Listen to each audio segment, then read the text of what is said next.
dengan tema multiplikasi sebagai murid Kristus. Kita akan mencari sebagai murid Kristus gitu.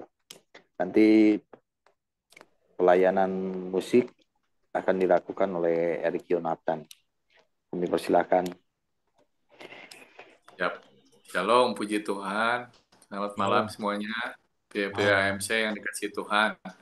Malam. Harusnya Bang Baren yang melayani musik, cuma berhalangan ada pelayanan di rumah duka, jadi sama saya. Oke, kita siapkan hati kita akan mulai ibadah AMC saat malam hari ini. Percaya Tuhan hadir di tengah-tengah kita ya. Kita mau siapkan hati kita untuk menyembah Tuhan, untuk memuji Tuhan. Karena kita percaya Tuhan bertata atas pujian kita ya. Amin. Sebelumnya mari tundukkan kepala kita mau sama-sama berdoa. Terima kasih Bapak buat kesempatan yang indah malam hari ini. Pria-prianya MC kembali Tuhan kumpulkan meskipun lewat Zoom Tuhan, namun kami percaya Tuhan hadir di setiap rumah tangga kami. Kami percaya Tuhan hadirat Tuhan akan memenuhi setiap hati kami yang rindu Tuhan untuk masuk ke dalam hadirat-Mu, kami yang rindu untuk menerima firman-Mu. Kami percaya Tuhan, malam hari ini kami semua diberkati Tuhan lewat ibadah AMC saat malam hari ini. Makasih Tuhan, Tuhan yang akan beracara di awal, pertengahan, hingga akhir. Biar Tuhan yang akan berikan kelancaran buat sinyal, buat semua ibadah ini agar bisa berjalan dengan baik Tuhan. Pakai setiap kami yang melayani Tuhan untuk Ko Hengki, hamba-Mu, buat Ko Andres yang akan menyampaikan kebenaran firman-Mu, mari Tuhan urapi setiap kami, sucikan kuduskan layakan kami. Ini doa kami Tuhan, kami akan mulai ibadah AMC saat malam hari ini. Kami perahaskan hanya di dalam nama-Mu saja kami berdoa dan bersyukur. Haleluya, amin. Oke, mari kita menyembah Tuhan, kita angkat pujian Saat Ku Menyembah-Mu.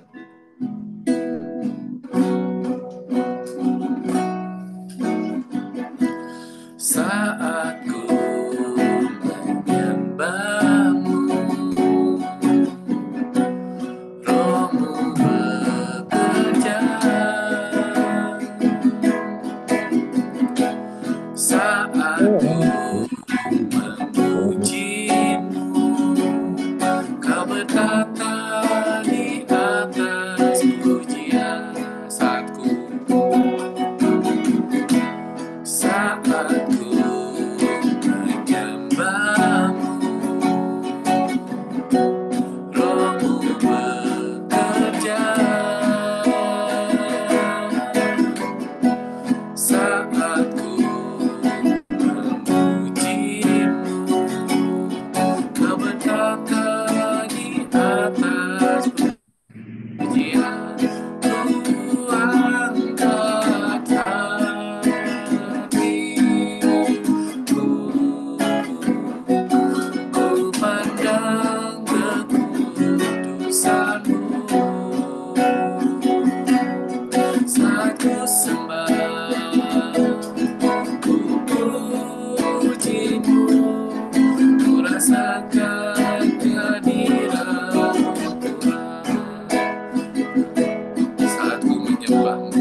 akan kehadiran-Mu, Tuhan. Kita sembah Dia. Haleluya. Haleluya. Kami sembah-Mu, Tuhan. Haleluya. Ini kami, Tuhan. Kami mau sembah-Mu. Haleluya.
kasih Bapak, ini pujian kami, Tuhan, penyembahan dan pujian kami, biar berkenan dalam hadirat-Mu, Tuhan. Terima kasih kalau sebentar kami akan mendengarkan sebagian dari firman-Mu. Mari Tuhan pakai Tuhan hamba-Mu, Pak Andreas yang akan menyampaikan kebenaran firman-Mu. Ya Tuhan, apa yang akan disampaikan boleh menjadi berkat pada setiap pria-pria AMC saat malam hari ini. Yang percaya Tuhan, firman-Mu yang akan menjadi kekuatan bagi setiap kami.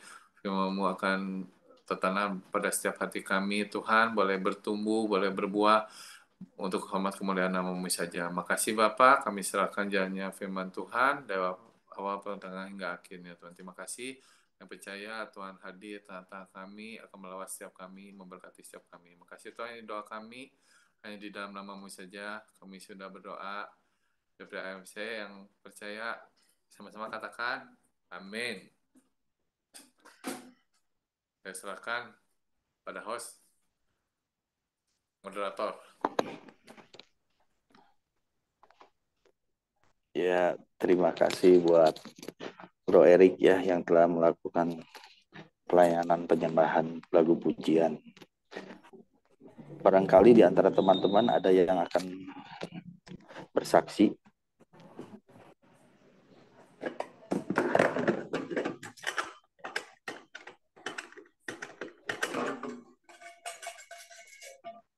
Ya, kalau tidak ada, kita akan lanjutkan ibadah ini dengan tema bermultiplikasi sebagai murid Kristus. Kita akan temukan jawabannya melalui saudara Bro Andreas.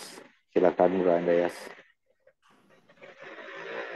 Ya, terima kasih Bro Hengki. Terima kasih juga Bro Erik yang sudah menggantikan Bro Baren. Hari ini ada berita duka, salah satu jemaat kita ada yang meninggal. Jadi tim Father House sedang melayani di Nana Rohana ya Bro Eki ya. Jadi beberapa teman AMC kita melayani di sana, puji Tuhan. Dan kita berkesempatan untuk berkumpul lewat ibadah online kita hari ini, Agape Men's Community ya. Sahabat-sahabat MC tetap semangat ya, antusias semuanya. Amin. Amin, amin. Ya, hari ini temanya multiplikasi sebagai murid Kristus. Saya share screen dulu sebentar.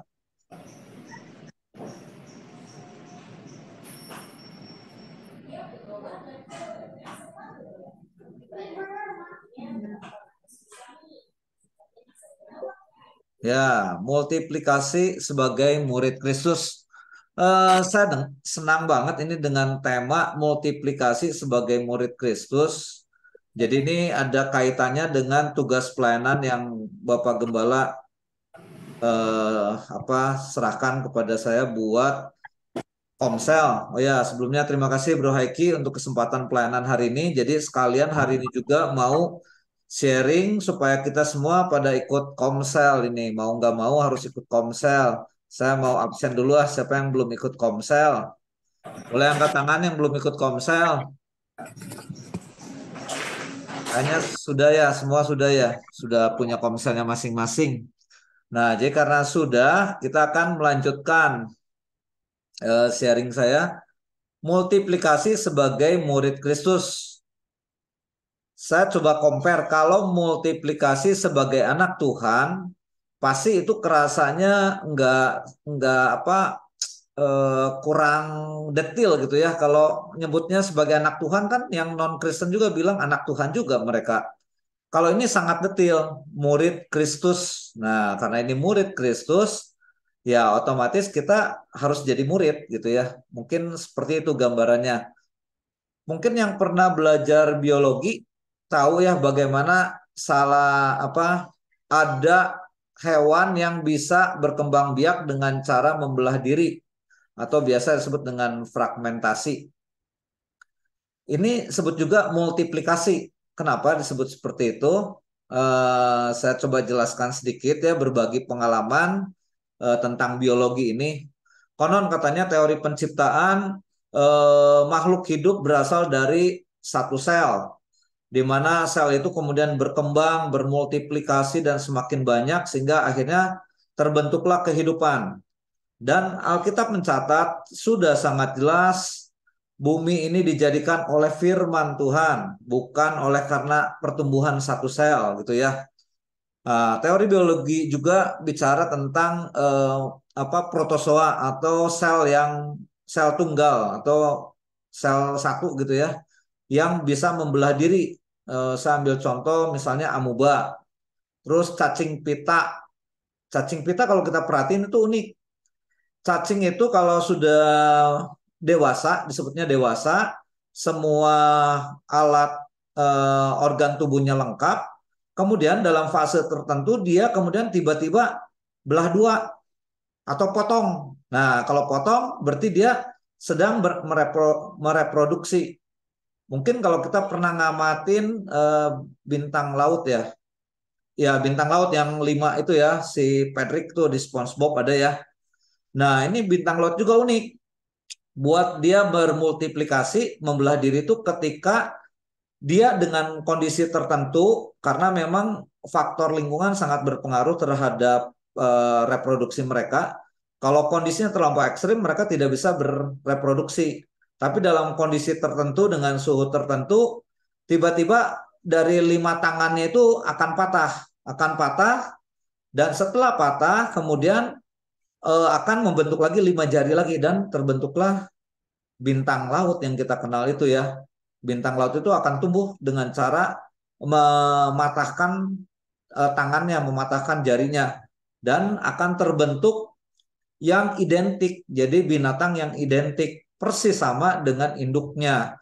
Kalau induknya cacat, maka yang dibentuknya juga akan cacat. Kalau induknya baik, anaknya itu akan baik. Jadi itu memang secara generatif adalah proses reproduksi yang identik. Jadi akan sama dan serupa dengan induknya.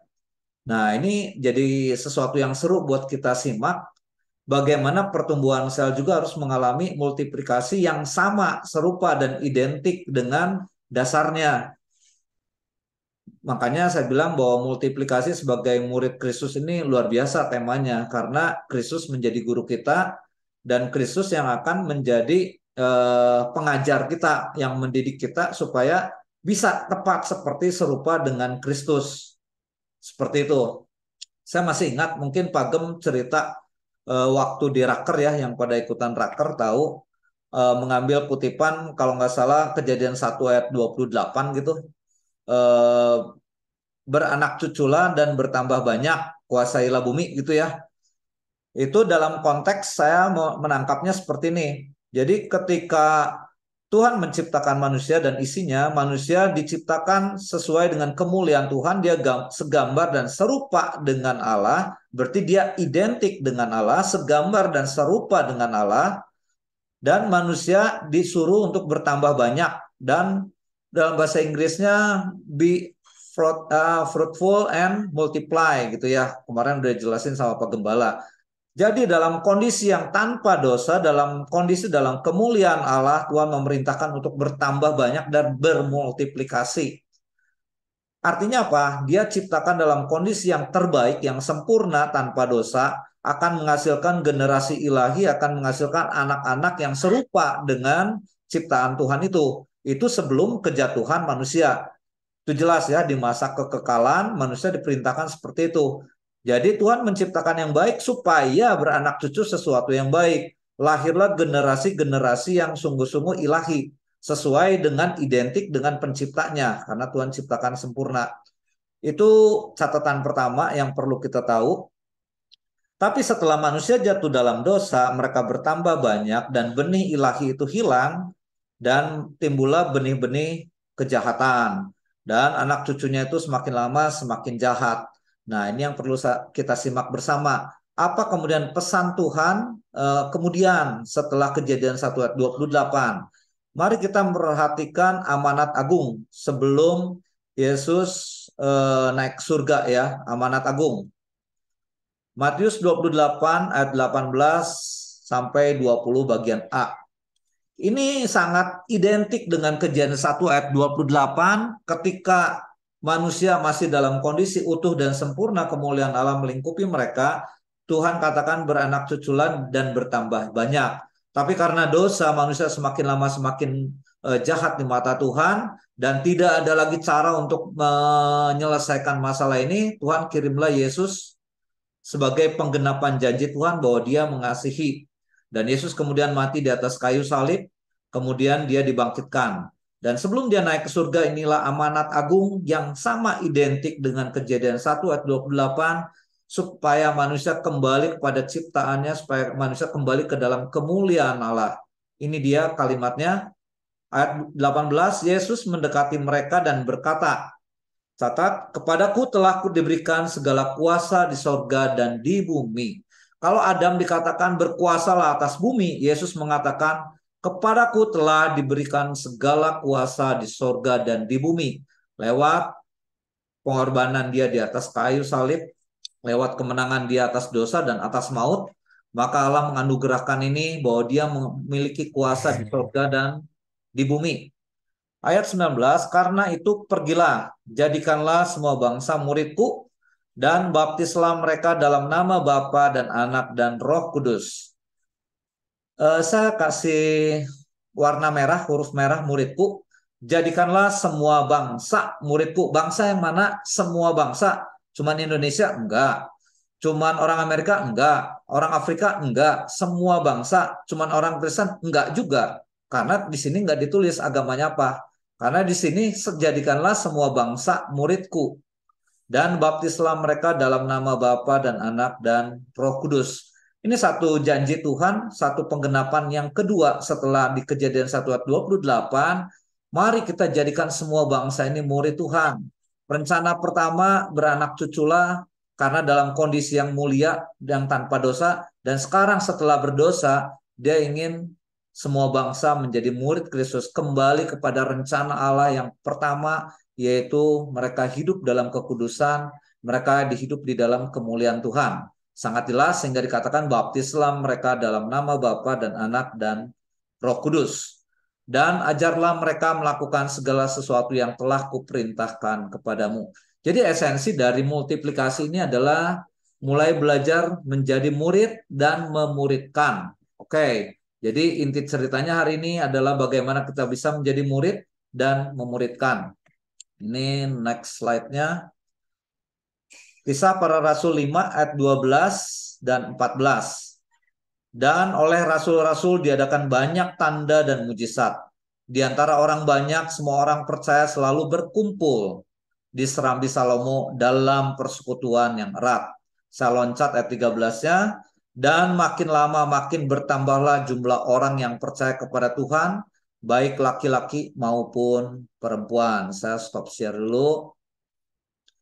Ya, sahabat MC, tadi saya udah jelaskan juga tentang amanat agung Yesus. Kemarin itu saya dipercayakan pelayanan di penjara. Ini Bro Agus nggak ada ya. Jadi waktu itu ada Ko Epi sama Bro Agus sama saya bertiga ya. Hari Selasa pagi kita udah di sana sekitar jam 9. Sudah bersiap-siap untuk ibadah. Pertama kali saya masuk di LP, saya disuruh nunggu, kemudian sambil nunggu ya udahlah saya lihat-lihat, kemudian saya lihat catatan di situ. Ternyata penghuni di LP Banse itu ada 765 napi. Wow, cukup banyak ya ternyata di tempat situ. 765 napi. Nah, ketika mulai ibadah, saya tanya, Gus, biasanya yang ibadah berapa orang? Oh, ada kurang lebih 30 orang lah, cina ya. 30 orang yang Kristen gitu ya, yang ikut dalam ibadah hari Selasa itu. Tapi yang hadir kurang lebih 20-an orang, beberapa orang berhalangan hadir, ada yang karena ada kunjungan keluarga dan lain-lain, 20 orang. Ketika kita mulai ibadah, saya merasakan satu suasana yang, ya suasana yang berbeda. Yakinlah kalau kita ibadah di gereja, suasana dengan ibadah di LP itu jauh berbeda. Dan atmosfer yang saya tangkap juga ketika mereka mulai bicara, mereka mulai bercerita tentang masa lalu mereka memberikan kesaksian banyak bagaimana mereka dibentuk di LP itu untuk mengalami Yesus dalam hidup mereka. Teman-teman sahabat AMC, saya kaget ternyata tim musiknya keren, wes asli keren. Jangan-jangan itu di pikiran saya, ini jangan-jangan dulu sebelum masuk LP ini para pemain musik gereja nih, jangan-jangan. Pemain musiknya keren, ada keyboard, ada bass, ada gitar, sama drum. Wah, lengkap. Pemimpin pujiannya keren juga, asli itu keren. Saya nggak nyangka juga. Cuman ya itu yang saya pikir, aduh, jangan-jangan ini pemain musik gereja nih. Kasus mereka umumnya adalah narkoba dan kasus penipuan. Penipuan baik robot trading maupun penipuan judi ya. Penipuan judi. Sebagian besar kasusnya di situ itu gitu ya. Tapi paling banyak kasusnya narkoba di situ ternyata. Narkoba. Ada salah seorang teman bercerita gini yang bersaksi. 3 minggu lagi saya bebas, tapi hati saya nggak damai. Saya bingung dan tidak tahu apa yang harus saya lakukan. Ketika saya nanti tiba di rumah, saya takut orang rumah tidak menerima saya. Kebetulan saya dulu masuk penjara gara-gara bermasalah dengan tetangga saya. Apakah tetangga saya ini masih tetap mendendam sama saya? Jadi saya takut. Itu yang dia sharingkan ketika bertemu itu ya. Dan saya tahu itu suasana hati yang luar biasa yang kalau kita di posisi yang sama mungkin akan mengalami hal yang sama ya. Saya yakin mungkin seperti itu juga. Nah, Tuhan taruhkan firman Tuhan, saya berbagi pada mereka tentang terang dalam gelap ya. Betapa pentingnya komunitas, betapa pentingnya teman-teman yang menopang apalagi dalam keterpurukan hidup seseorang tanpa orang yang menopang, tanpa orang yang bisa mengingatkan bagaimana firman Tuhan tetap berkuasa dalam hidup mereka sekalipun sulit hidupnya, rasanya nggak akan kuat. Walaupun jumlah mereka cuma 30 orang, tapi kalau mereka mau saling berbagi, mereka boleh mau saling menguatkan bahwa pergumulan hidup ini harus dihadapi, bukan untuk ditinggalkan ataupun melarikan diri, tapi hadapi, cuman dengan cara pandang yang berbeda. Kalau dulu menghadapinya ketika dia nggak punya uang, pilih mencuri. Ketika mereka merasa ingin sakau, mereka mencari narkoba. Responnya harus berbeda. Responnya harus berbeda. Ketika mereka bergumul harus seperti itu, percayalah Tuhan menghendaki yang berbeda. Tuhan inginkan kita sesuatu yang lebih eh, lebih kuat dalam respon. Dan kalau ada teman yang mengingatkan ketika kan umumnya orang yang dinapi itu emosinya tinggi, tersinggung dikit bisa marah, bisa bunuh gitu ya ceritanya kayak gitu, bisa marah-marah main pukul aja. Nah, tapi kalau ada teman yang bisa melembutkan hati, ada teman yang bisa mengingatkan bagaimana kehidupan sebagai orang percaya, komunitas itu akan terbentuk dengan sendirinya. Dan pendewasaan rohani akan sangat terasa dalam situasi yang seperti itu. Jadi bermultiplikasi tidak pandang tempatnya apakah dalam keterpurukan ataukah dalam tempat yang sudah nyaman-nyaman aja. Justru problemnya di tempat nyaman, kebanyakan kita susah untuk bermultiplikasi. Tapi dalam kondisi yang terpuruk gitu, ketika ada banyak orang yang sanggup menguatkan kita, oh itu keren loh, kata saya sih keren. Mereka bisa bercerita banyak bagaimana Tuhan membentuk hidup mereka di dalam penjara. Ketika mereka tidak punya harapan lagi, ketika mereka namanya orang yang terpengaruh obat itu kan susah ya, susah banget buat bisa pulih. Tapi proses demi proses yang Tuhan kerjakan, ketika ada banyak teman yang mendukung, yang pernah mengalami, wow, itu dahsyat banget buat hidup mereka. Dan itulah yang saya sebut bermultiplikasi itu penting ketika kasih karunia Tuhan itu berlimpah dalam hidup kita. Saya lanjutin dulu dengan share screen-nya. Ya, oleh rasul-rasul diadakan banyak tanda dan mujizat di antara orang banyak. Semua orang percaya selalu berkumpul. Ingat kata berkumpul di Serambi Salomo dalam persekutuan yang erat. Jadi betapa pentingnya komunitas, ada orang-orang yang menguatkan.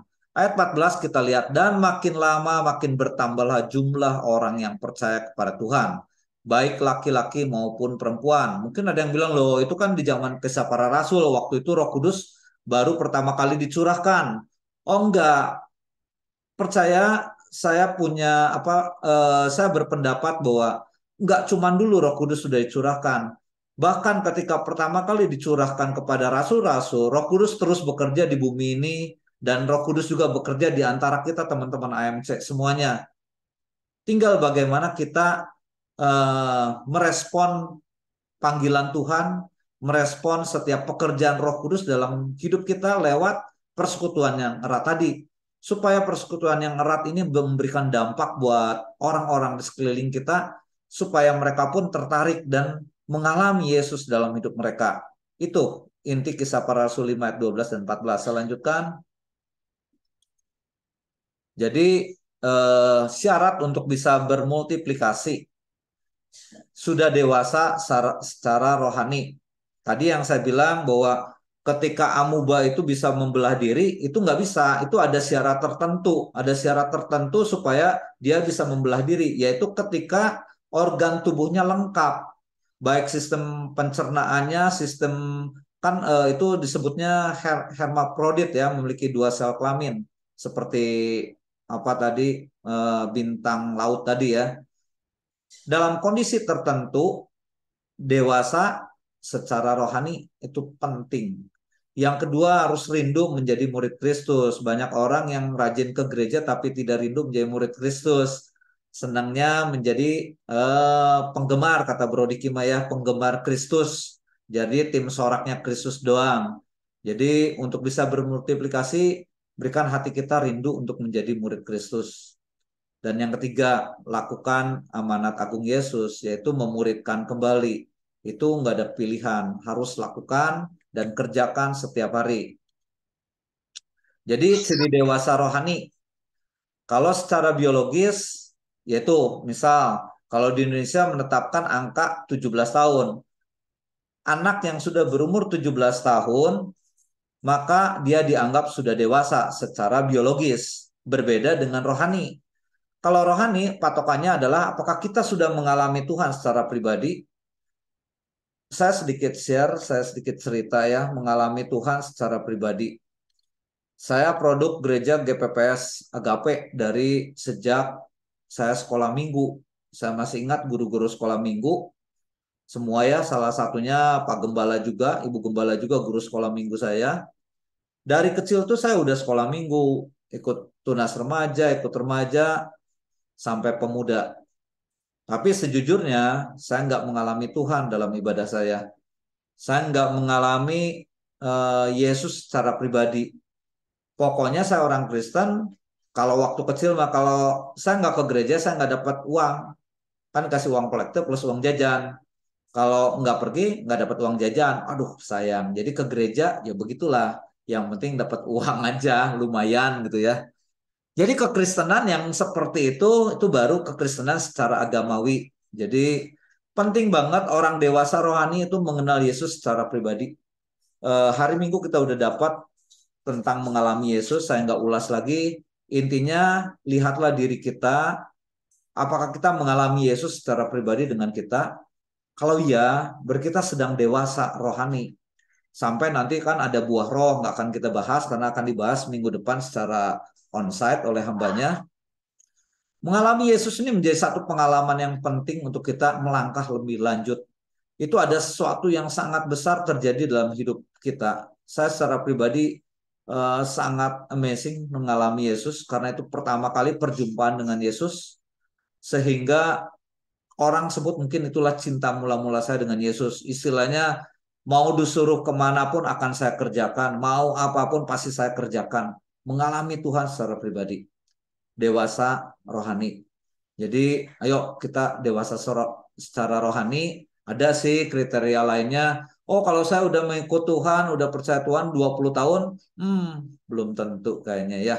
Oh saya baru 3 bulan, tapi wah mengalami Yesus secara pribadi. Ya 3. Jadi bukan yang penting waktunya, tapi yang terpenting adalah pengalaman dengan Yesusnya itu menjadi begitu penting buat kita.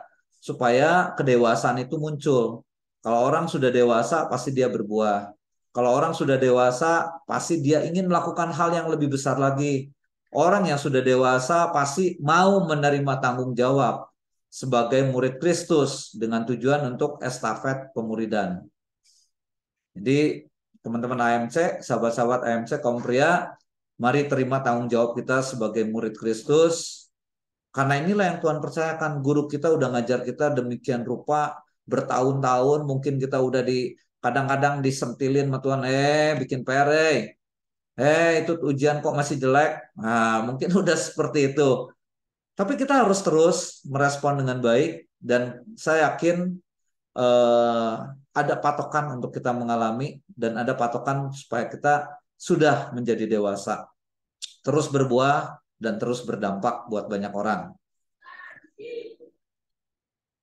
Kisah Para Rasul 6 ayat 7. Firman Allah makin tersebar dan jumlah murid di Yerusalem makin bertambah banyak. Juga sejumlah besar imam menyerahkan diri dan percaya. Selain lewat komunitas, jelas firman Allah itu harus diberitakan. Aduh, saya belum berani memberitakan kepada yang bukan orang Kristen. Oke, saya juga ngalamin hal itu. Takut dimarahin, takut dimusuhin, takut disebut kristenisasi, dan segala macam. Tapi firman Allah bisa kita sebarkan tidak hanya lewat khotbah-khotbah, tapi lewat keteladanan hidup kita, lewat ucapan yang menjadi berkat, lewat ucapan syukur ketika orang ngomel-ngomel kita tetap bisa mengucap syukur. Wah, itu udah sangat jadi berkat. Sekali lagi, firman Allah makin tersebar dan jumlah murid di Yerusalem makin bertambah banyak. Juga ini ada juga sejumlah besar imam menyerahkan diri dan percaya. Imam yang mana? Itu imam-imam ahli agama, imam-imam yang mungkin dulunya juga nggak percaya Yesus, yang mungkin membantu supaya Yesus disalibkan. Tapi ketika firman Allah itu terus diberitakan dan ada kuasa Roh Kudus yang bekerja di antara banyak murid-murid Yesus itu, sesuatu yang besar terjadi. Dan imam-imam itu imannya tergoyahkan dan mereka mulai mendengarkan berita Injil. Mereka mulai mendengarkan betapa Yesus itu ajaib dan akhirnya mereka menyerahkan diri dan percaya. Inilah waktunya untuk multiplikasi. Bukan hanya sekedar penuaian, pelipat gandaan, tapi buatlah diri kita ini menjadi berkat buat banyak orang. Lanjut. Nah, jadi ini rangkaian cerita tadi saya gambarkan dalam 3 hal ini. Jadi cara untuk bermultiplikasi, selain kita harus dewasa karena mengalami Yesus, yang pertama, mari kita bercerita tentang kasih Yesus. Saya potong bercerita tentang kasih Yesus. Kemarin saya sama Baren itu pelayanan di Bandung Timur, di rumah Kobeno ya. Di rumah Kobeno ada seorang ibu, mungkin umurnya 60-an, saya nggak perlu nyebut nama, dia memberikan kesaksian yang luar biasa. Sudah lebih dari 1 tahun dia ada benjolan di payudaranya, sehingga dia merasa kesakitan. Kemudian dia periksa, dia cek ronsen, kemudian cek USG, dan positif, itu adalah kanker. Saran dari dokter adalah, udah tahu lah kita ya kalau kanker. Yang pertama suruh dibuang benjolannya, setelah dioperasi kemudian harus kemoterapi. Setelah kemoterapi mungkin harus ada penyinaran di sinar laser itu ya, sinar UV dan segala macam. Kita yang pernah tahu keluarga kita itu pasti prosedur standar banget seperti itu. Tapi ini ibu ini luar biasa loh, ini menurut saya luar biasa banget, kasih Tuhan buat hidup dia luar biasa. Ketika dia pertama kali dikasih tahu sama dokter bahwa ini adalah gejala kanker, udah ada 3 benjolan dan dia setiap bergerak itu sakit. Dia bilang, puji Tuhan, ada rencana Tuhan buat hidup saya. Wah, saya terharu dengar kalimat itu. Kemudian ketika dia harus dioperasi, dia bilang, kalau memang harus dioperasi, nggak apa-apa, dioperasi juga. Berarti Tuhan mau sembuhkan saya lewat operasi. Wow, dia punya kalimat yang sangat luar biasa. Walaupun akhirnya nggak bisa dioperasi, ya kepentok biaya dan segala macam ya. Kemudian dia tidak minum obat-obatan juga. Dia bukan berarti nggak boleh minum obat, bukan. Dia bercerita, bukan saya nggak mau minum obat juga, karena memang nggak ada obatnya. Yang ada yang dia bisa kerjakan ya dia kerjakan. Dia cuma bisa coba katanya dia makan apa, bawang putih terus apa segala macam lah gitu ya. Dia coba lakukan itu dan terus dia berdoa dan berdoa. Dan dia mengucap syukur, Tuhan terima kasih buat segala penyakit yang Tuhan berikan supaya saya melihat kemuliaan Tuhan. Wow, itu doa yang luar biasa banget. Dan tepat seminggu lalu dia datang lagi ke dokter setelah 1 hari kejadian, tiba-tiba benjolan-benjolan itu pecah dan mengeluarkan darah. Mengeluarkan darah, terus berhari-hari mengeluarkan darah, hingga akhirnya keluarlah darah yang hitam. Akhirnya dengan rujukan anaknya, sebaiknya ini dicek lagi ke dokter, apa yang terjadi. 3 kali dia cek ke dokter yang berbeda untuk opsi, dan katanya harus dibiopsi dan segala macam, tapi akhirnya dokter bilang, ibu sudah sembuh, ibu sudah sembuh. Itu kalimat yang dia dengar, dan dia bilang, saya tahu Tuhan baik.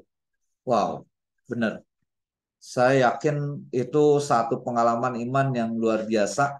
Mungkin teman-teman ada yang pernah ngalamin, kuasa ucapan syukur sanggup mengubah segala sesuatu. Ketika kita percaya bahwa ada sesuatu yang besar terjadi dalam hidup kita, bukan soal sakit penyakitnya, bukan soal pergumulannya, tapi soal bagaimana kita merespon rencana Tuhan dalam hidup kita, dan itu menghasilkan tanda dan mujizat dalam hidup seseorang. Dan ketika itu dibagikan, wah, saya yakin akan ada banyak orang yang akan melihat Yesus dalam hidup dia. Dan menurut saya itu yang terpenting. Ketika orang-orang melihat Yesus dalam hidupnya, multiplikasi sedang terjadi. Pemberitaan Injil sedang terjadi, dan akan ada banyak orang yang tertarik untuk mengalami Yesus dalam hidup mereka. Menceritakan kasih Yesus, yang kedua lewat tanda, kuasa, dan mujizat. Yang ketiga melalui keteladanan kita sebagai murid Kristus. Jadi 3 hal ini menjadi cara kita untuk terus berbagi, untuk menjadi cara kita untuk terus bertambah-tambah, supaya banyak murid Kristus yang datang kepada Tuhan dan mengalami Kristus secara pribadi. Jangan Kristus cuma kita yang ngalamin, kita yang dewasa, tapi orang lain tidak mengalami. Jadi ini penting untuk terus dibagikan supaya pemberitaan Injil, kan tadi udah disebut juga ya, pergilah jadikanlah semua bangsa muridku dan baptislah mereka, bla bla bla, seperti itu ya. Yang terakhir, tujuan utama bermultiplikasi adalah menjadikan semua bangsa murid Kristus, bukan pengikut atau penganut agama. Saya sengaja tulis ini murid Kristus warna merah, agamanya warna putih. Karena Tuhan mau, jelas dengan Alkitab yang kita baca tadi, bahwa Yesus mau jadikan semua bangsa itu murid Kristus. Jangan cuma sekedar pengikut, karena saya pernah ngalamin jadi pengikut agama, dan rasanya seperti apapun saya ngalamin, ibadah sih mungkin rajin tiap minggu, tapi saya tidak pernah mengalami kasih Tuhan yang sungguh-sungguh secara pribadi, cuman hanya kata orang dan kata orang, kata pendeta, kata hamba Tuhan, dan kata orang lain lagi. Tapi ketika itu semua berjalan, dan saya mengalami Yesus dan belajar mau menjadi murid Kristus, saya bisa melihat Yesus itu secara pribadi. Jadi multiplikasi sekali lagi supaya semua bangsa menjadi murid Kristus. Jangan biarkan komunitas yang kita punya ini hanya milik kita dan teman-teman kita. Komunitas yang kita punya ini adalah milik orang di luar kita supaya mereka mengenal Yesus. Supaya ada pemuridan kembali, ada satu estafet pemuridan yang terus berlanjut dari generasi ke generasi demi Kristus. Karena tadi juga sudah dikatakan bahwa Tuhan Yesus sudah mendapatkan kuasa di surga di bumi, sehingga pergilah dan jadikanlah semua bangsa muridku. Mari kita bermultiplikasi, karena inilah panggilan kita sebagai murid Kristus. Kita belajar dari guru kita menjadi serupa dengan Kristus, sehingga banyak orang mengalami Yesus secara pribadi. Tuhan memberkati. Saya serahkan sama moderator.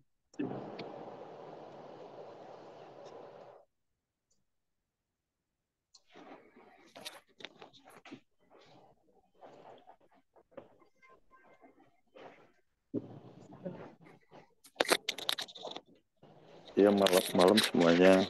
Terima kasih ya Bro Andreas yang telah membagikan sharing firman-Nya. Mungkin setelah ini kita akan ada kita akan ada pertanyaan, mungkin tanya jawab ya nanti. Sebelumnya akan dilakukan pemutaran musik ya.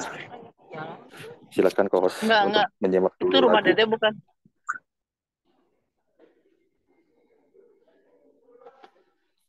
Kami persilakan co-host untuk memutarkan lagunya.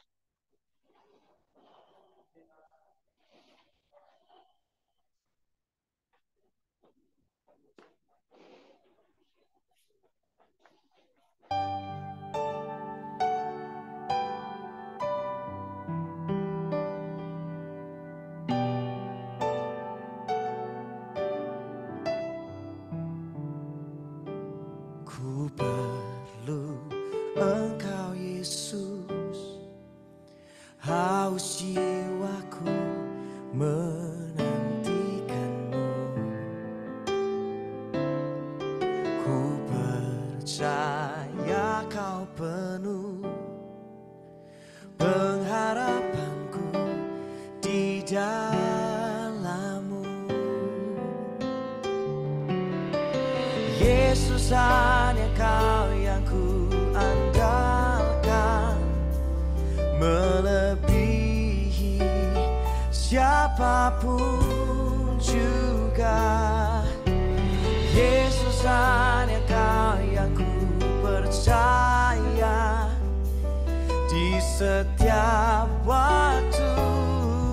Tiada lain yang ku andalkan selain Kau, Yesus.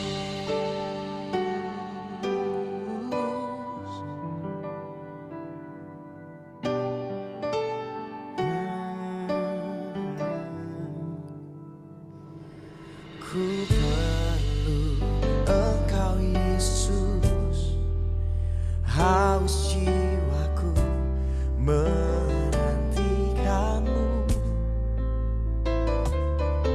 Ku percaya Kau penuh pengharapanku di dalam-Mu.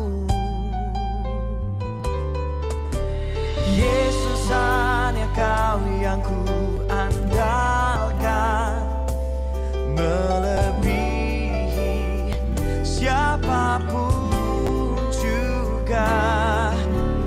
Yesus, hanya Kau yang ku percaya di setiap waktu. Tiada lain yang ku andalkan selain Kau, Yesus.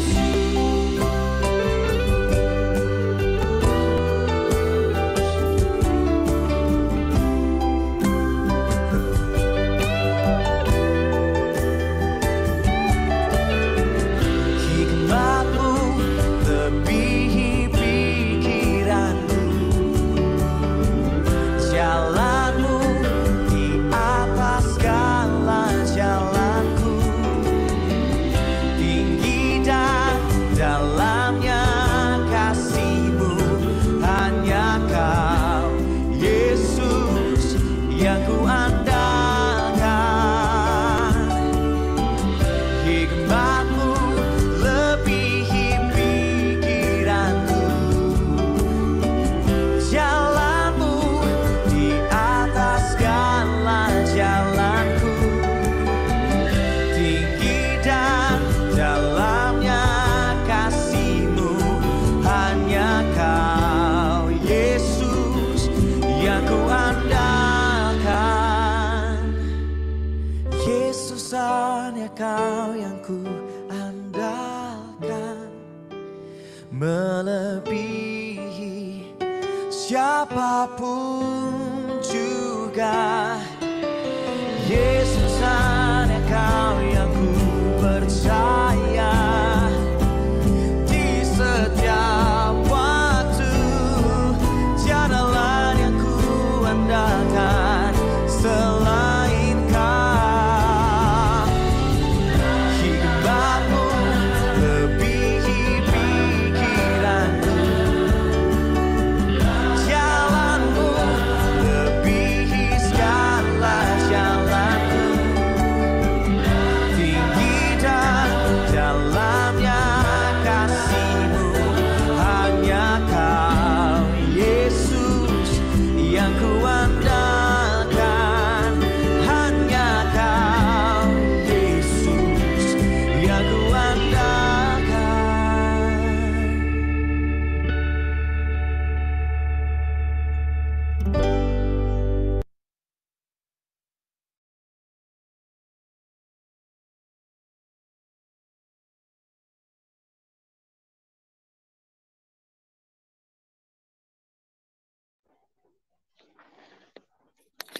Ya, barangkali ada yang mau bertanya, kami persilakan, sahabat-sahabat AMC.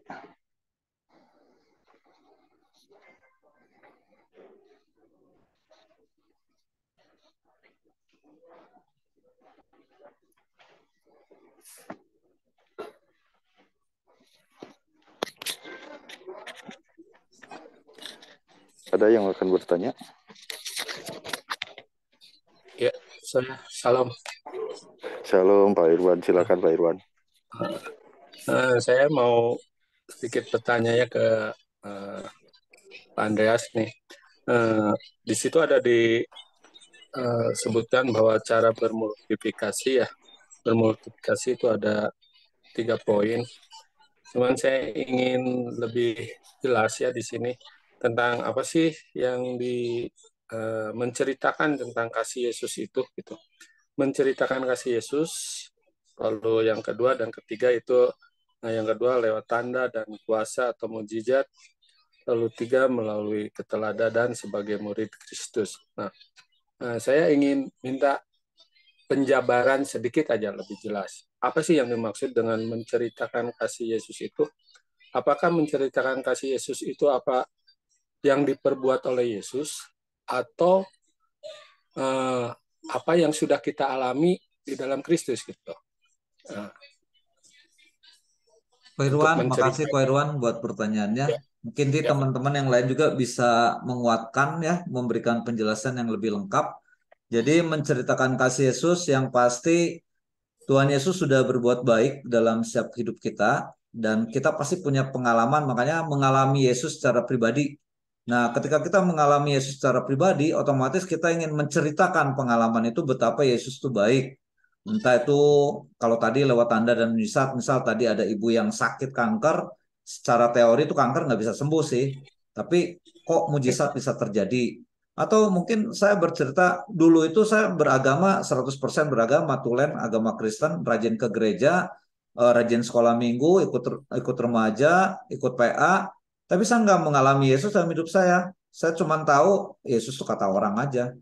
Tapi ketika Yesus menjamah hidup saya secara pribadi, nah itu tuh saya pengen ada sesuatu yang menggebu-gebu dalam hati saya. Saya mau cerita Yesus tuh ada loh, Tuhan itu ada. Bukan kata orang loh, Tuhan tuh bener-bener Allah. Dia tuh bener-bener eh, menjamah hidup saya. Tapi kan itu pengalaman pribadi. Setiap orang mau diomongin tah Tuhan teh iya iya. Ada yang mana emang bohong, ada yang pikiran itu. Tapi ada juga yang terpengaruh. Oh ya saya pengen tahu ya udah saya sharing. Caranya gimana? Nah, pengalaman saya waktu itu gini gini gini. Itu mungkin kok maksudnya menceritakan kasih Tuhan supaya mereka tertarik dengan Yesus guru kita itu. Ya, tentunya artinya kan di sini menceritakan kasih Yesus itu menitik beratkan kepada pengalaman pribadi tentang kita Yesus. dengan Yesus kan gitu. Betul kok, betul kok. Yang terutama itu ya. Kalau Betul, misalnya kita cuma menceritakan tentang kasih Kristus itu sih udah pasti ya, udah pasti Yesus itu mengasihi, tentang di firman Tuhan juga dikatakan. Tapi kalau misalnya kita menceritakan itu bukannya tidak penting gitu ya. Tetapi kan kita sebagai manusia antara face to face ya, tentu orang lebih akan tertarik kisah nyata yang pernah kita alami tentunya gitu ya. Betul Tentu kok, ya, betul kok. artinya kan Pribadi. bukti yang nyata gitu. Betul. Bukan berarti bahwa kasih Yesus itu bukan bukti yang nyata, tetapi kadang-kadang kan mindset orang kan lebih kepada apa yang kita alami gitu. Sebagai bukti bahwa kita sudah mengalami hal itu dan terjadi karena ada kasih Kristus yang bekerja dalam kehidupan kita, gitu kan maksudnya ya. Betul. Terus yang keduanya lewat tanda dan mujizat itu ya tentu sama ya, artinya yang kita alami juga ya. Ya. Tentunya kan, yang tadi seperti yang disaksikan Ko Andreas tentang ada kesaksian orang yang sakit itu kan. Ya. Berarti kan itu bukti nyata yang bahwa mujizat itu ada diberikan gitu ya. Dan kita melihat langsung kok, karena tahu waktu sakitnya tahu gitu. Ya. Kan kita pelayanan Bandung Timur udah dari tahun lalu kok. Jadi kebetulan orang itu kita tahu juga gitu. Apa yang terjadi proses demi proses yang dia alamin. Jadi bukan cerita supaya ngarang-ngarang itu enggak, memang kita melihat dengan jelas gitu Ya, ya, ya. Terus yang ketiganya gimana tuh, Pandas? melalui Melalui keteladanan ya. keteladanan sebagai Kristus. Apakah keteladanan sebagai Kristus itu ya gimana gitu maksudnya? Oke, tadi saya sempat sharing seseorang yang jadi napi narkoba yang takut untuk pulang ya. Jadi dia perasaannya galau. Jadi hari ini itu waktu itu dia dilayani lewat rumah singgah. Jadi ada satu tempat yang dipersiapkan sebelum dia keluar, sesudah dia keluar, dia nggak punya keberanian untuk kembali berkumpul dengan komunitasnya atau keluarganya. Dia akan tinggal dulu di rumah singgah. Di rumah singgah ini akan dibekali bagaimana tantangan hidup yang dia harus hadapi, bagaimana dia harus menyelesaikan dosa masa lalu dia, dan bagaimana sikap dia ketika yang tidak dia pikirkan, yang dia pikir bakal baik-baik. Kan saya udah menulis penjara, ternyata ada respon yang nggak baik. Nah itu dia dipersiapkan di sana. Jadi melalui keteladanan sebagai murid Kristus tuh ada orang yang pernah ngalamin gitu, kemudian dia cerita nih pengalaman saya tuh gini menghadapinya. Kamu nggak usah takut, ada pekerjaan Tuhan, ada pekerjaan Roh Kudus yang akan tuntun, sekalipun mungkin rasa takut itu tetap ada, nggak mungkin nggak ada ya, tetap ada. Tapi Tuhan akan tuntun jalan-jalannya, Tuhan akan lembutkan orang-orang yang mungkin dulunya memusuhi dia. Ketika dulu dia kalau apa bermasalah tiba-tiba main golok aja, sekarang dengan hati Yesus dia nggak bawa-bawa golok, dia bawa firman Tuhan, dia bawa kasih Tuhan. Dan ini yang akan membawa dia untuk menjadi berkat buat musuh-musuh dia gitu. Mungkin itu kok share-nya kok lewat Oke. keteladanan. Dia sudah berubah. Dulunya kan temen gengnya mungkin tahu dia seperti apa gitu. Kok ini pulang kok jadi jinak banget nih orang gitu kan. Ya memang tapi tidak semua orang juga bisa ya menerapkan hal seperti apa yang diteladankan oleh Tuhan ya. Artinya kan orang tidak bisa menempatkan di setiap keadaan gitu. Kadang-kadang kan orang suka melihat situasi dan kondisinya gitu. Setuju. Ya, Betul. melihat situasi dan kondisinya. Tetapi kan kalau kita mau melihat kepada keteladanan Yesus gitu. Yesus itu tidak menempatkan situasi dan kondisi. Dia selalu menempatkan di mana saja gitu. Untuk memberikan suatu teladan yang baik. Itu baik kepada orang ya istilahnya orang-orang yang berbeda status gitu. Tuhan Yesus itu bisa hadir gitu di mana juga gitu. Nah, tetapi kadang-kadang kita sebagai manusia kadang-kadang kita suka memilih gitu. Memilih Ya. kita untuk menempatkan teladan Kristus itu di mana gitu. Jadi yang saya bisa lihat gitu ya. Jadi istilahnya kadang-kadang orang itu, waduh, ya itu yang seperti saya katakan kalau Tuhan Yesus itu bisa menempatkan di mana saja gitu. Tapi kadang-kadang kalau manusia itu tidak bisa menempatkan kita di mana saja gitu. Untuk Banyak keterbatasan kok ya. ya di samping banyak keterbatasan, bukan keterbatasannya, mungkin bisa juga lah disebut. Tetapi mungkin karena manusia itu masih ada prinsip apa ya istilahnya status sosialnya gitu. Ego. Ada status sosialnya. Mungkin kadang orang, oh ini bukan kelompok saya lah gitu istilah. Oh ini bukan ini kelompok saya gitu. Kadang-kadang kan ada pemikiran yang begitu gitu. Jadi tidak istilahnya tidak merangkul semua gitu kok. Yang pernah saya dengar gitu banyak itu. Nah, jadi gimana itu menghadapi hal seperti itu? Apakah kita itu sudah menjadi suatu pendewasaan di dalam rohani kita untuk menjadikan hidup kita ini sebagai pencerminan untuk menjadi teladan Kristus gitu.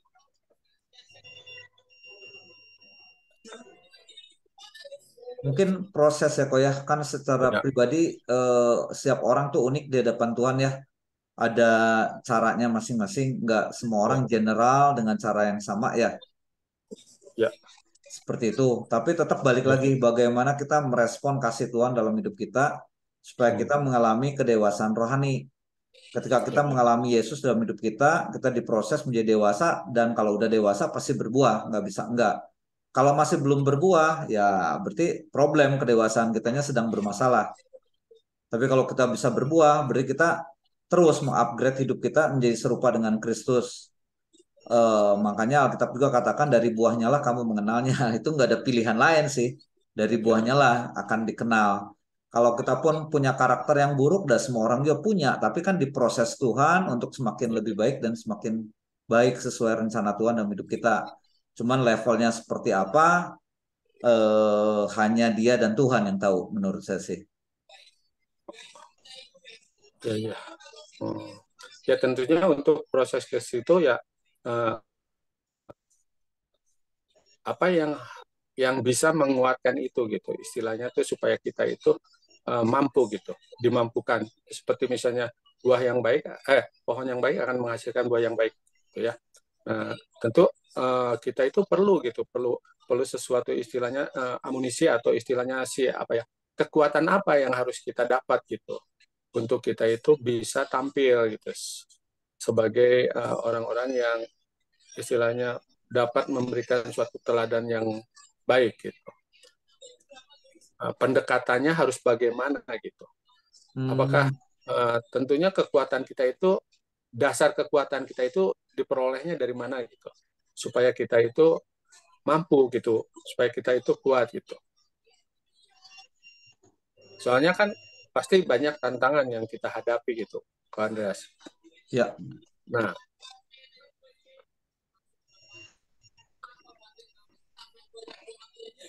ini setelah dia dewasa atau sebelum dewasa kok? dalam proses itu gitu. Oh, sebelum dia dewasa ya? Sebelum Dia mengenal menuju Tuhan ke ya? sana gitu. Nah, itu dia. Jadi nanti ada satu sesi tentang berbuah, itu nanti dibahas secara onsite minggu depan. Kebetulan sesi saya ini tentang bermultiplikasi, ya jadi bertambah banyak, bukan yang berbuah doang, tapi bertambah banyak. Nanti mungkin sesi itu Ko Irwan akan dijawab sama hambanya nanti minggu depan. Ya, boleh. Nggak apa-apa. Ya, sorry kok. Ya, enggak apa-apa, ini cuma sharing aja gitu, saya biar belajar gitu. Oke, makasih Ko Oke, Andreas. makasih Ko Irwan. Ko Irwan juga salah satu guru sekolah minggu saya nih.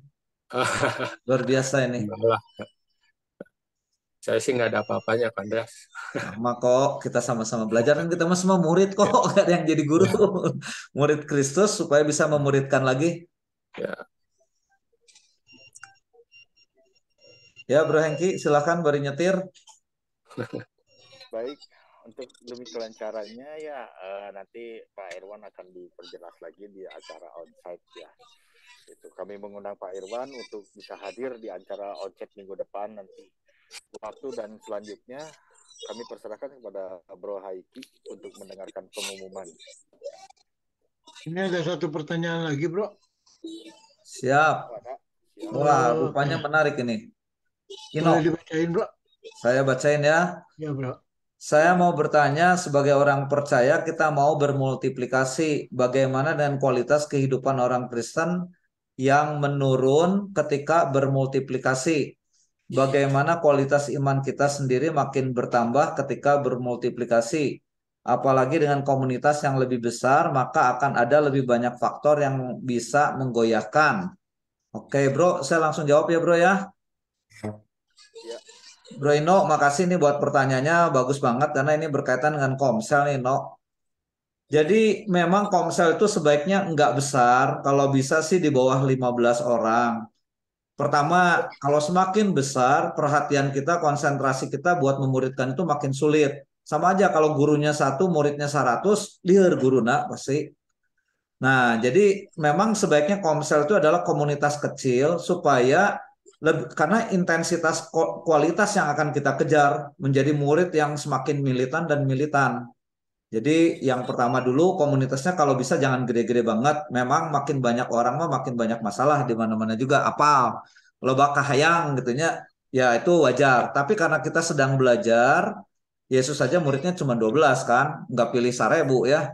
Padahal kenapa tuh 1000 sinaloba gitu ya? Enggak, karena supaya lebih intim, lebih fokus, pelayanannya lebih pribadi, arahnya ke sana sehingga bukan hanya pengetahuan yang diberikan, tapi nilai-nilai, esensi-esensi yang ditransfer, diberikan gitu ya, supaya diimpartasikan dengan baik. Pertama itu. Nah, sekarang balik lagi ke pertanyaannya, sebagai orang Kristen kita mau bermultiplikasi, bagaimana dengan kualitas kehidupan orang Kristen yang menurun ketika bermultiplikasi? Ini memang tantangan multiplikasi adalah perbedaan pendapat, perbedaan antar orang pasti ada aja lah itu mah ya, selalu ada. Justru ini tantangan untuk bisa berkomunitas adalah ketika kita bisa menghargai perbedaan, ketika kita belajar menerima perbedaan, dan yang ketiga ketika tunduk kepada otoritas. Jadi otoritas di komunitas itu siapa? Oh, gembala sel group. Nah, gembala sel group ini akan memberikan keputusan-keputusan yang sifatnya vital, penting banget supaya bisa mengarahkan teman-teman di komunitas ini bisa tetap seturut sejalan dengan tujuan utama kita adalah menjadi murid Kristus, bukan menjadi pengikut gembala, bukan sama sekali. Jadi kata gembala harus A gitu ya, bukan. Jadi menjadi murid Kristus, tapi tunduk dan hormat kepada pimpinan itu mutlak, otoritas kan. Dan itulah Alkitab mengajar kita untuk tunduk pada otoritas, supaya kita makin diberkati. Kita semakin tahu arah hidup kita kemana sesuai firman Tuhan. Jadi itu mungkin yang saya bisa bagikan, kualitas hidup orang Kristen menurun ketika bermultiplikasi adalah ketika merespon salah tentang komunitas itu sendiri. Tapi kalau meresponnya dengan baik, saya yakin keperbedaan itu bisa diatasi dengan baik sebagai pribadi demi pribadi untuk saling mengasah, mengasuh, dan membangun. Mungkin itu aja Enoch yang bisa saya sharing tentang hal itu. Harusnya sih makin bertambah karena menjadi muridnya Yesus sih.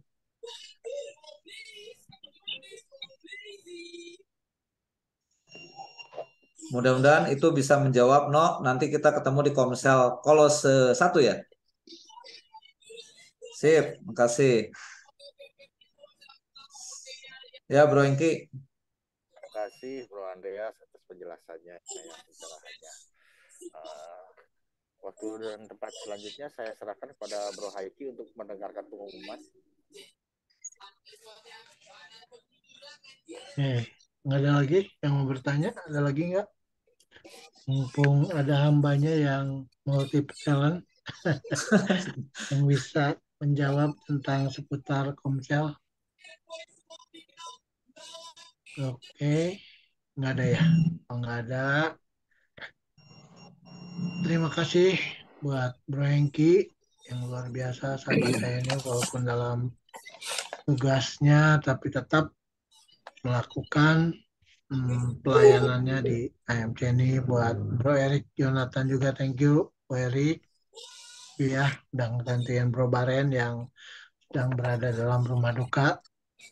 Dan thank you juga buat sahabat saya Bro Andreas yang luar biasa sharing kebenaran firman Tuhannya tentang multiplikasi sebagai murid Kristus, yang kita harus menjadikan atau menciptakan generasi ilahi ya, generasi ilahi yang identik dengan Tuhan Yesus Kristus. Itu yang harus kita belajar untuk menciptakan generasi ilahi yang identik dengan Tuhan Yesus Kristus, dan kita juga harus tetap terus belajar menjadi murid dan memuridkan seperti yang tadi hambanya sudah sampaikan, dan kita harus ada persekutuan yang intim dengan Tuhan, dan kita harus bertambah dan terus bertumbuh dan terus percaya kepada Tuhan Yesus ya. Kita harus dewasa secara rohani, kita juga harus menjadi murid Kristus dan melakukan amanat agung Tuhan Yesus kita, yaitu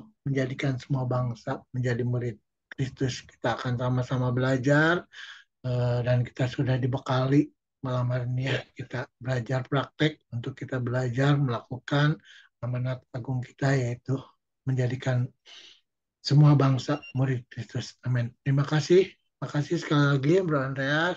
Terima kasih buat Bro Yusman, terima kasih buat teman-teman semua yang sudah bergabung.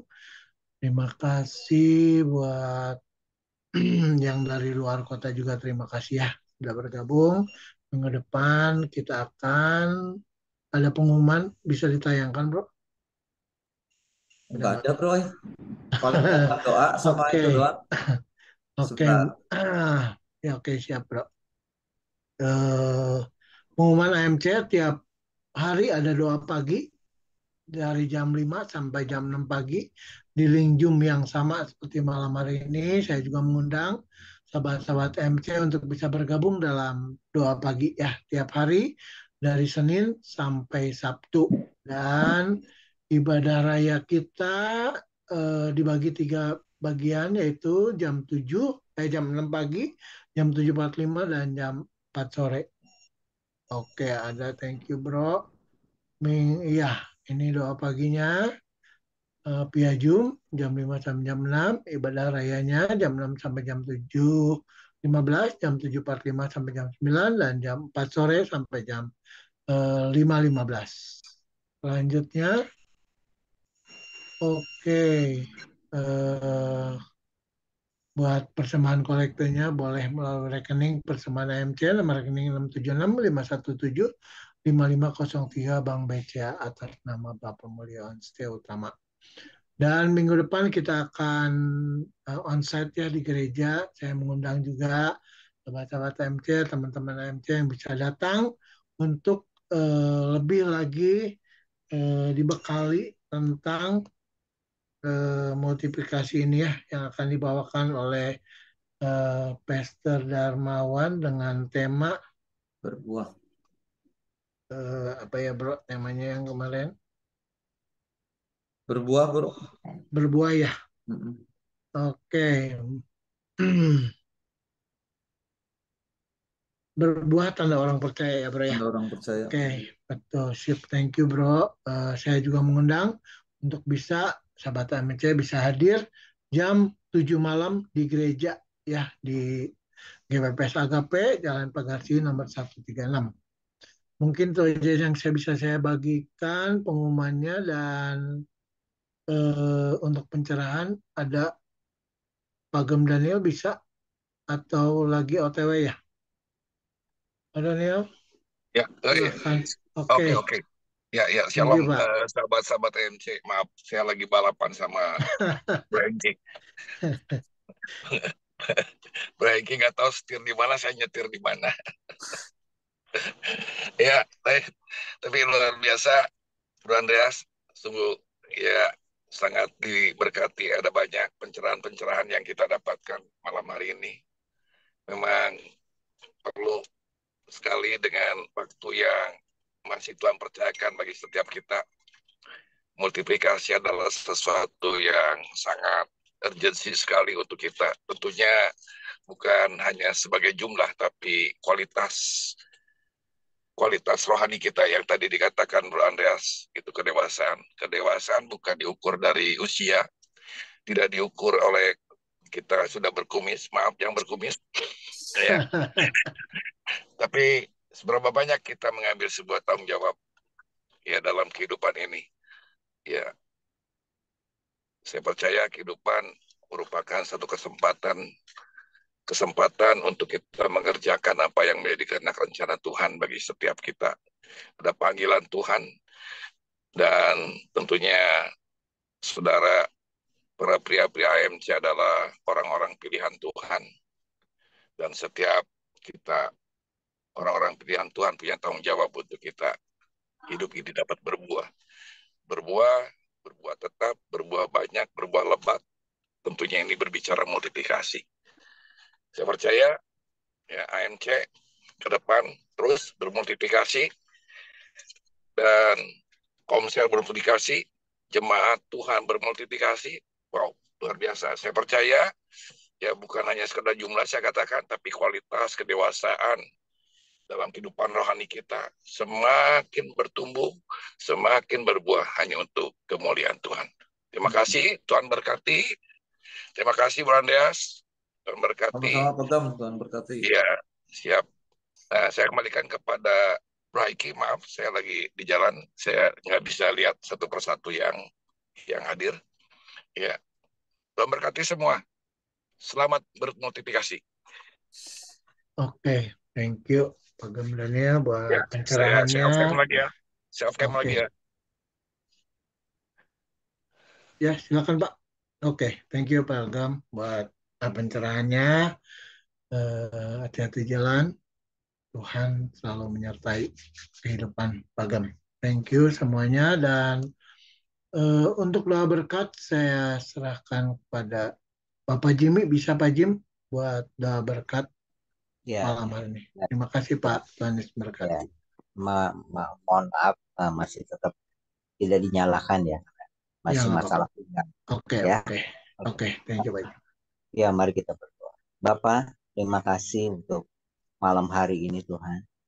Kami menikmati kehadiran-Mu, kami menikmati juga firman-Mu Tuhan, yang selalu akan menuntun dan mengajarkan kami Tuhan, bahwa kami sebagai murid Tuhan, biar kami boleh bermultiplikasi, kami boleh berlipat ganda ya Tuhan, biar kami boleh hidup kami boleh berbuah-buah, bahkan kami boleh punya pengaruh besar, sehingga kami mau juga memperbesar komunitas di mana kami ada, khususnya untuk AMC. Tuhan berkati Tuhan.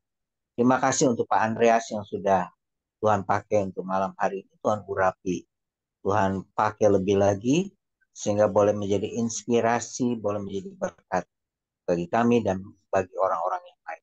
Berkati semua yang hadir Tuhan, biar kami boleh terus membawa berkat, bahkan menjadi berkat. Saudaraku sekalian, kembalilah atau selamat beristirahat malam hari. Terimalah berkat dari Tuhan. Kiranya kasih Allah Bapa Surgawi dan kasih karunia Tuhan Yesus lewat karya salibnya dan persekutuan dengan Roh Kudus menyertai kita hari ini, bahkan sampai selama-lamanya, sampai Tuhan datang, bahkan sampai selama-lamanya. Haleluya. Amin. Thank you Pak Jim. Ya, Thank you Bang Larmin. Thank you. Thank you semua. Bro Yusman, thank you ya. Dari Adi. Udah Jin ya. Terima kasih Pak Andreas, terima kasih ya semuanya. Agam hati-hati di jalan. Sama-sama. Tuhan berkati.